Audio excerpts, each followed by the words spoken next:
I wanted to speak on an aspect of the kingdom that's really important, which is love. And according to Jesus, actually, it's the most important aspect of the kingdom. When he was asked, what is the greatest commandment? He said, the greatest commandment is to love God with all your heart, mind, and spirit, and to love your neighbor as yourself. In the book of Corinthians, where it talks about love in 1 Corinthians 13, it says there'll be three things that remain: faith, hope, and love. And the greatest of these is love. And this idea of love is throughout the entire Bible, especially the New Testament, and it was the foundation of everything that Jesus taught us to do and be. It's actually, interesting, because so often Christians aren't known for love, and yet it should be the very thing that we're known for and the very thing that people experience with us all the time.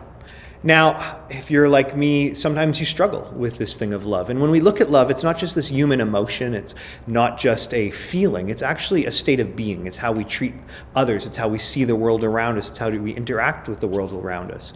Again, in 1 Corinthians 13, it describes what love is. And it describes this incredible thing of saying that actually, love is patient. It's kind. It doesn't envy. And it goes on with this list of things that love actually is. And when you look at that, they're actually choices. They're not emotions.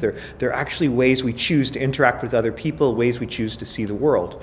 So for us, we need to put on this view of love when we're interacting with people. The incredible thing is that Jesus, he talks about the fact that as followers of him, we're both salt and light, and that we are this salt to the earth, and that if the salt loses its saltiness, it's really just to be thrown out. And really that thing that makes us salty in what he's talking about as being the salt of the earth is that we're people that actually are principled, that are loving, that people, when they interact with us, that they experience something that's different than the way the rest of the world is. And so by the very nature that we carry the kingdom of God within us, that we preserve that kingdom in this world, even when the world isn't acting like the kingdom, is rebelling against the kingdom. It talks about us being a light to the world, a city on the hill that can't be hidden. And Jesus says, let your deeds shine before men.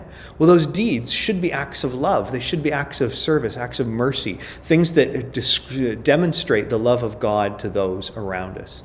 And so as we look at the kingdom, as we talk about the kingdom, think about how you are loving those around you.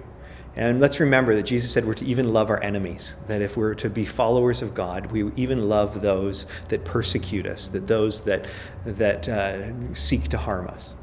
And so that's real love, that regardless of how we're treated, regardless of whether we're liked or disliked, that we always respond with love to those around us. So let's dwell on that this Valentine's Day, not just romantic love, but how we can love all those around us and demonstrate the kingdom in our lives.